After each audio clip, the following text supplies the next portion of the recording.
He needs to go to men are waffles and women are like spaghetti class, apparently. Vladimir has a nasty habit of silencing his wife when they get into an argument by blasting an old air raid siren from World War II.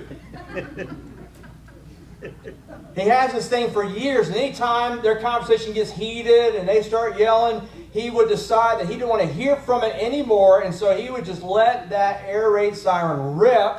And the problem is he would let it go for a few minutes. And it would just go on and on and on. And Vladimir said that when it worked every time because afterward there was complete silence and peace in the house. Eventually his 220-volt air raid siren that he was playing inside the house was confiscated by the police because of the complaints from the neighbors. His wife said this. She says, "My husband is a stubborn mule, so I have to get loud."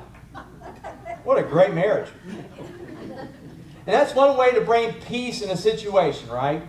But I don't think this is the type of peace Jesus had in mind when he said in Matthew 5 and 9, when he said, "Blessed are the peacemakers, for they will be called children of God." This first picture I want to show you is a .45 caliber Colt. It's considered the gun that won the Old West. People like Wyatt Earp, Doc Holliday use this gun. It is called the Peacemaker. This next picture is of the B-36, one of the biggest bombers they ever put into service in the Air Force. It is also called the Peacemaker. And this is a missile equipped with to deliver 10 independent nuclear warheads. Can you guess what it's called? It is called the Peacemaker. That's right. Peacekeeper, I'm sorry. Actually, it's called the Peacekeeper. And what's interesting is all three of these weapons are considered weapons, obviously, of war, and yet their names have been taken from the one known as the Prince of Peace, who said, "Blessed are the peacemakers, for they will be called children of God." And it's so ironic to me that weapons of war can be referred to in a language that Jesus himself developed. The idea of peace through guns, of peace through missiles, peace through bombers, of peace through air raid sirens is nothing new. It's been going on for thousands of years. You go all the way back to the Roman Empire. When Jesus said what he said about peacemaking, Roman Empire ruled the land that he was standing on. And this is different during a time called the Pax Romana, which means, well, it's Latin for peace, Roman peace. This was a political slogan that the Romans used during the time of Jesus. It was a campaign slogan to tell everyone that if you want things to be peaceful, you need to do things our way. You need to do it the way of Rome. In fact, Rome had so much power that if neighboring countries were warring against each other, they would make them sit down like a parent does to two children, two siblings that aren't getting along, and they would make them work it out. Through Rome, piracy on the open roads and open seas pretty much ceased. It was through force the Romans brought a lot of peace.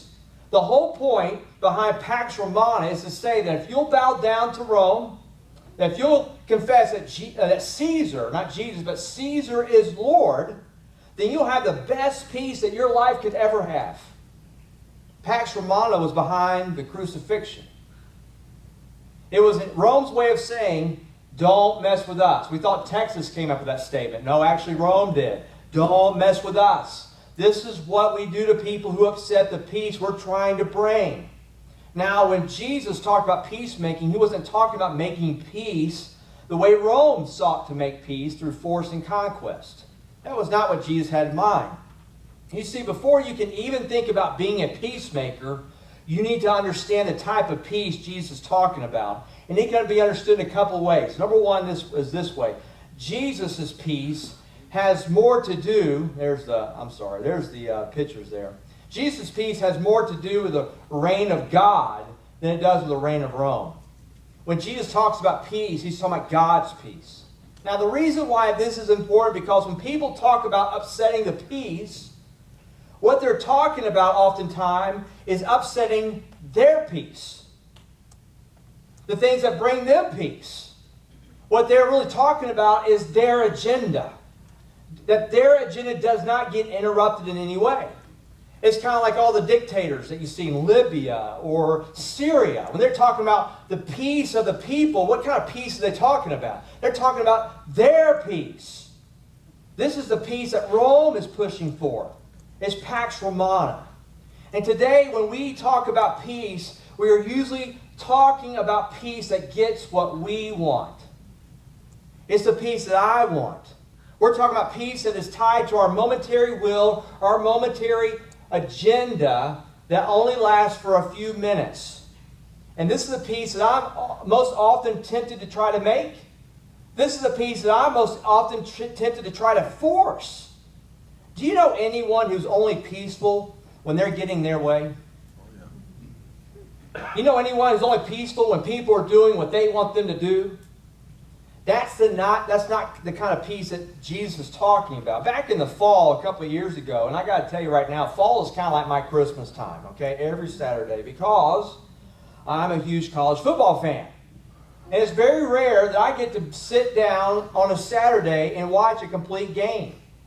It's very rare. And so one day I got to sit and I had nothing going on. I'm watching the college football, I'm watching it on TV, and all of a sudden the kids come in the room, they do what siblings do. They start griping at each other, and they start, all of a sudden it works out, and all of a sudden we're having a mild conflict, and they're working through it. And I took a shortcut to end the conflict, and I yelled out, "Will you please be quiet and go to another room in the name of Jesus?" I really didn't say it quite that way, but it was something to that effect. And I yelled it, and the moment the battle cry of Dad went around and through the house, there was silence because I shocked them. And they went to the other room, and I had a moment of peace right there to watch the football game. And I used force to get it. But that's not the type of peace that God envisions. The situation reveals that I had no agenda to bring about God's peace in that moment. God's peace would ask that I find out what the argument's about, that I get to the bottom and I get to the heart of the problem. The peace I was practicing was a peace that I wanted. It was called Pax Nathana, all right, or Pax Nathan peace. This leads to the second understanding about peace that is so important, and it is this. When you talk about Jesus' peace, you need to know that it has more to do with righteousness than the absence of conflict. Earlier in Matthew 5, Jesus talks about hungering and thirsting for righteousness. And when you are hungry and thirsting for righteousness, you are hungering and thirsting for things to be right in the world. Right by God's standards. Right by God's perspective. Right by God's values. Psalms 85:10, which we read this past week, says this: righteousness and peace do what, church? They kiss. My son would be listening right now and go, ugh. But they kiss each other. They go together. They are drawn together. When things that are wrong are made right, when the needs of the hungry are met, when those in bondage are freed, when people who are alienated from God are brought back together and reconciled, when people alienated from one another are reconciled to one another, His peace, His righteousness is settling in. When one is working towards these things, it can be understood as one is working towards God's peace. Now, when I say peacemakers, I'm not just saying that you got two people making up after a fight. It's bigger than that. That's one narrow view of peacemaking. It's more than that. Peacemaking is really about making things right when things have gone wrong. And it can involve so many areas of our lives. Peace basically means this: nothing missing. Peace means nothing broken. An example of this is this picture right here, Invisible Children. I ran across Invisible Children from these guys from California who went to Uganda, and they did a documentary. They didn't really mean to. They found these kids who were being abducted and were being forced to be child soldiers. And how you would do this is you would break into somebody's home. You would take an 8-year-old boy like my son Rylan, and you would give him a gun, and then you'd put me before my son Rylan, and you'd have that gun point to my head, and you'd have my son pull the trigger and kill his dad. And what happens in this situation is you take that boy, you make him do that to his family, and then you take him away from your family, his family, and you say, you cannot go back because you have killed your family. And you start brainwashing this child. And what happens is these kids in Uganda and other places, what they do is they don't want to sleep in their homes because they know they could be abducted, and so they walk miles and miles and miles at night. They're called invisible children, and they end up sleeping together in safe havens like this. This is bodies upon bodies of kids sleeping out of their homes. They walk miles and miles away to get to this place where they can sleep in safety with each other. Because they're in their homes, they might be abducted. And so there is something wrong in this world. And what happened is I started telling kids about it, and all of a sudden I got a girl named Kelly Blackshear who says, I want to do something about it. And so what she did is she went to her school and she raised tons and tons and tons of money. And they ended up sending so much money back to Africa to help these kids get the education, get the safety, to help there be other security forces at work to keep these kids safe. And that's what peace does. It's a great thing about Invisible Children and other things like it, because what they're doing is it's about restoring the culture and relating to children properly. Where instead of slaying children, we begin to empower them. That is bringing God's peace in a situation. Biblically speaking, peacemaking is relating to people in proper ways. It may involve caring for someone. It may involve reconciling with someone. It may involve sharing with someone. It may involve serving someone else. God's form of peace is much bigger, much more vast than just two people making up. And practically speaking, the most often form of peace is just those few glorious moments of silence when everybody is stopping to reload. And that's often what we classify as peace. Peace is a period of reloading. You know, just because there's an absence of conflict does not mean there is peace, right? And if you're married, you know this. There was a married couple, they were having a hard time with each other, and they were in that low point in their marriage, and they just kept getting in fights. And so they decided they were just going to not talk. All right, we're not going to talk, and if we need to talk to each other, we're just going to write notes. And so they would write notes to each other, and all of a sudden the husband wrote a note to his wife, and he said this, he says, wake me up at 5 a.m., I have a 7:30 flight I need to catch. So he wrote that note to his wife and gave it to her, and he went to bed, and he woke up at 8:15 a.m. 8:15 a.m. He woke up in a panic and looked around. His wife is gone. She is probably working out or whatever. And he's like, I cannot believe I woke up 45 minutes past my flight. And he turns around, he looks on the pillow, and he sees a note. And he looks at the note, and it reads, it's 5 a.m., time to wake up.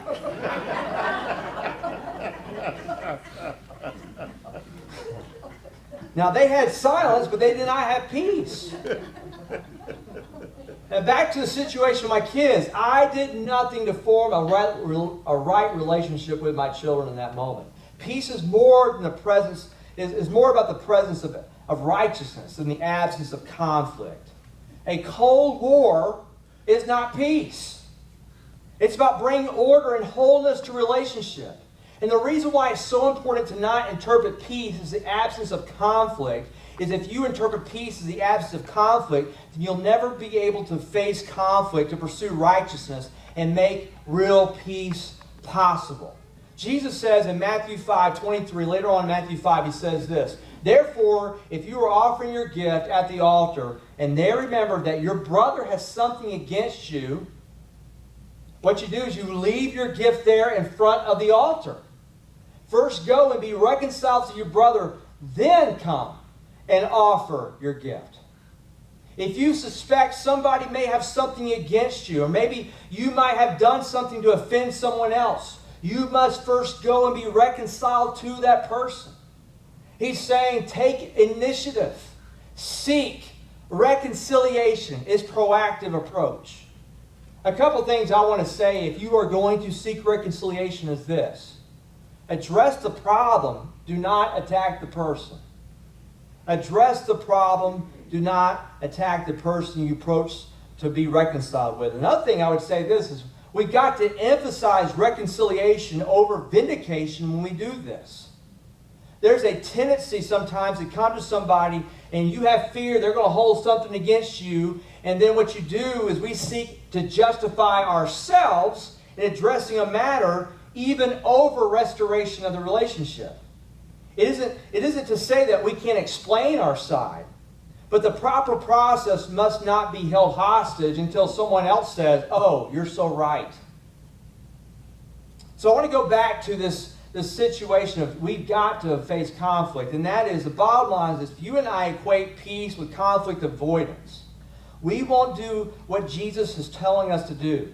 We'll be settling for sham peace. We'll be settling for artificial harmony. Jesus is not aiming for cold wars. That's not his goal. Jesus is he isn't aiming for the absence of conflict. Jesus is aiming for authentic reconciliation, authentic peace. Now, how many of you guys grew up in the days when we said this?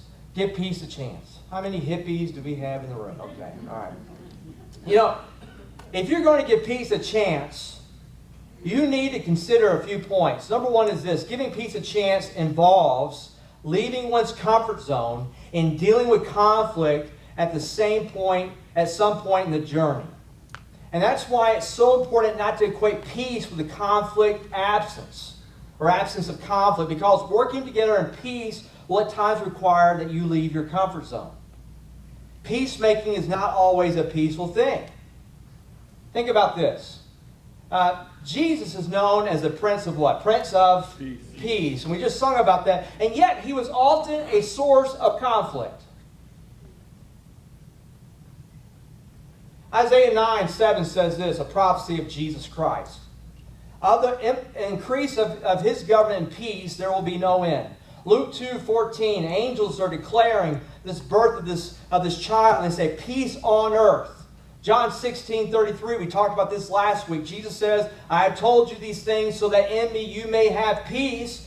In this world you will have trouble. But take heart, I have overcome the world. Ephesians 2:17, Paul says this, he came and preached peace to you who are far away and to peace to those of you who are near. Colossians 1:19-20, through him to reconcile to himself all things, whether things on earth or things in heaven, by making peace through his blood shed on the cross.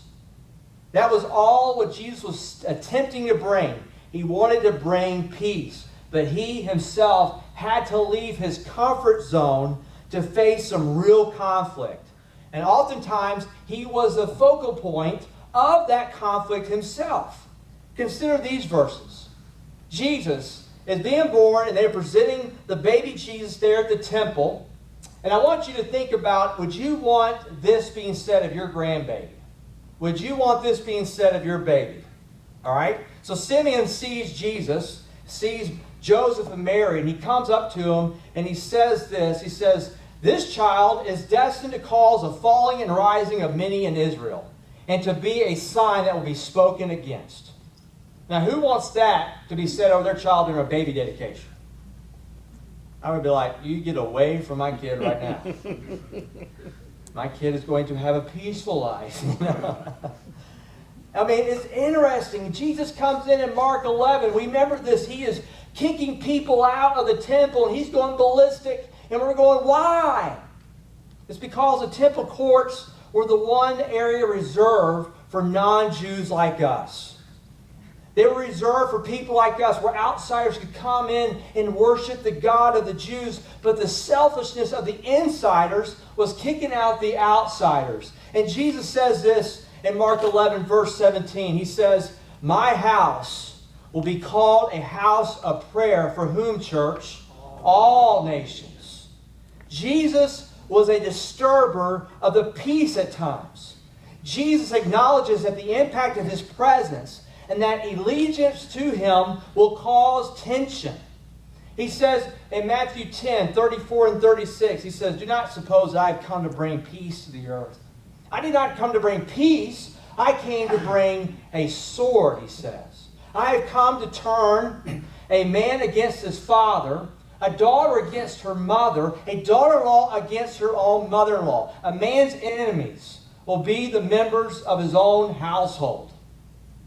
And you go, man, is his ultimate goal to divide people? Is that what he's saying? Not at all. He's just acknowledging the gravity of his presence. And those of you who live in homes where people do not believe in Jesus Christ, you know the tension that happens in your home because of this man named Jesus. His presence is going to call for allegiance. His presence is going to call for decisions that will have relational implications. His presence is going to call for complete surrender. And I can imagine, I could keep on giving more examples of this Prince of Peace and the tension that happened because he showed up. But I just have to say this. The ultimate proof of the tension of him showing up was where he ended up. Where he ended up. He ended up on the cross. And the point is this. A peacemaker's ultimate goal is to bring peace. Peace between us and God. Peace between us and each other. That was his goal. But he still had to face conflict. And he still had to walk through it. Jesus was far from a conflict avoider. He was far from a conflict avoider. And if there's anything that the life of Jesus teaches us, it is this. Peacemakers will have scars.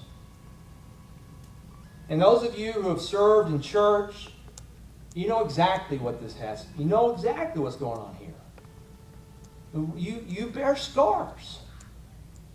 And I think another thing is, too, with that point, is if you're going to give peace a chance, here's the deal. It's going to involve bearing more scars than we inflict.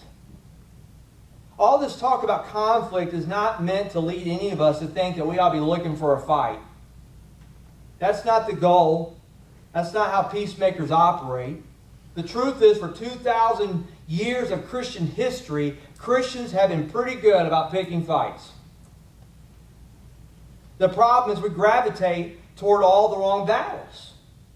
And the battles that we tend to fight have more to do with restoring our peace and don't have much to do with restoring God's peace. These battles have more to do with inflicting suffering on other people to secure our agenda. And opposite of that would be being willing to bear the suffering on our own to secure God's agenda. Jesus was willing to face conflict. He was willing to be the center of that conflict. But at the end of the day, he ended up bearing more scars than he could ever inflict. And this is one of the ways I know whether when I enter a conflict, whether I'm going about it with my agenda or am I going about it with God's agenda. And sometimes it's hard to know, isn't it? It's hard to know when I enter a situation. Am I in this for God or am I in this for myself? And here's one way you can know that. If you're willing to bear more scars than you inflict. If you're willing to sacrifice more than you're calling others to sacrifice. That's a pretty good clue that you're trying to achieve God's peace. But if you're willing for others to suffer more than you, if you are willing to allow others to sacrifice more than you, the chances are your agenda is overriding God's agenda. There's a monk in the 5th century named Telemachus. Okay, Telemachus. So I want you to say Telemachus on the count of 3. 1, 2, 3. Telemachus. All right, weird name, I know, but he wanted to pursue God. And so he left the city, went out to the desert to pursue God, and he removed himself from all community, and he wrote that he found his greatest peace with God in the desert. And after a while, he realized that he was pursuing God for his own peace. Remember that? My own agenda. And he became convicted that if he was to serve God, he would have to serve human beings. And so he decided to turn to the big city. When he went big, he went big. He went to Rome. And he shows up in Rome, and he's there, and for the first month, he just observes. He's just watching Rome for the first 30 days. And one of the things that blew him away was that Rome had become a Christian city. And Christians were allowed to meet in public meeting halls, and this is where we started church buildings from. And later Telemachus noted a huge parade in Rome because Rome had just succeeded and had a successful mission over the Goths. And they wanted to come in and had this huge party, huge parade, and even church buildings were filled up. And people were praising Jesus for the good, wonderful things that happened to their city. But one thing that he stood out to him was there was one pagan practice that still was going on that Rome had not wiped away, and that was the gladiator games. The gladiator games were still alive and well, and Christians were no longer being thrown to the lions, but prisoners of war were being used to entertain these people because they'd have them fight each other and kill each other. And so Telemachus is watching this, and tens of thousands of people have flooded to the Colosseum to watch these two gladiators battle to the death in front of a supposed Christian population. Telemachus was shocked about what he saw, and he made his way into the Colosseum. He made his way all the way past the barriers, all the way to the middle of the arena. And he got between the two gladiators, these two prisoners of war that were suited up, and he shouted there, and he said this, "In the name of Jesus Christ of Nazareth, whom I serve," and he just yelled, "Stop!" Everybody froze. They didn't know what to do. The crowd was stunned. The gladiators were stunned. But then all of a sudden, time went on, and the crowd started turning against Telemachus. And what ended up happening is they turned on him and actually stoned him right there in the middle of the arena. The gladiator games were canceled that day. They were canceled the next day, and they were canceled the third day. And it wasn't too long later that the Emperor Honorius declared Telemachus, they declared him a martyr, which put an end to the gladiator contest forever.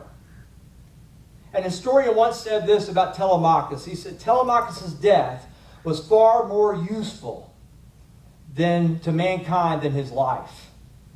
Telemachus is just another chapter in the life of Jesus that tells us that the best peacemaking is going to be done through sacrifice than the use of power. And if we're really going to give peace a chance in a number of situations in our life, we're going to recognize that it requires sacrifice.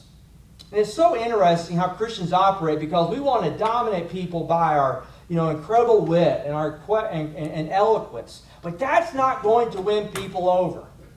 It's going to be sacrifice. It's going to be love. It's going to be sacrificing and giving our life for other people. And when it's done with sacrifice, that's when we are most recognized as children of God. That's when we provide the best example of peace through sacrifice. Romans 5:1 says this, "Therefore, since we have been justified through faith, we have peace with God through our Lord Jesus Christ." None of us will sacrifice more than what's already been sacrificed in our behalf. Amen? There's been more that's been sacrificed for us through Jesus Christ than we could ever comprehend. So let's fall in line with Him. Let's sacrifice if we're going to have real peace. And the third thing is, I want to say, if you want to give peace a chance, it is this right here. And that is, it's going to involve that you know the peace giver before you can become a peacemaker. You can't share what you don't have. And if you and I are going to live out the cross, we have to come to the cross ourselves. So what do you say? Why don't you give peace a chance? I mean, really give it another chance. Maybe you need prayers as you look right now in a very difficult situation. There's a relationship right now that is broken, and you don't know even where to begin. We would love to pray with you. There's elders in the back. I would love to pray with you. Maybe you got a relationship right now that's got so much conflict, and you're going, I need guidance. I don't know where to go in this. We would love to do that. Or maybe you need to accept Jesus Christ, who's a peace giver, and have peace with God through Him. Or maybe today you want to share a joy about how peace has come in your life. And you want to tell the church, I have walked through a difficult time and God has delivered me and I'm having peace right now. I never thought I'd have. We want to be with you. We want to pray with you. We want to put our lives next to your life and be right there with you as you walk through combining righteousness and peace together. And another way you can do that is by getting one of these prayer cards and committing to praying for your fellow brothers and sisters in Christ and asking God to bring peace in their situations they're asking help from. Whatever you need, why don't you come as we stand and sing.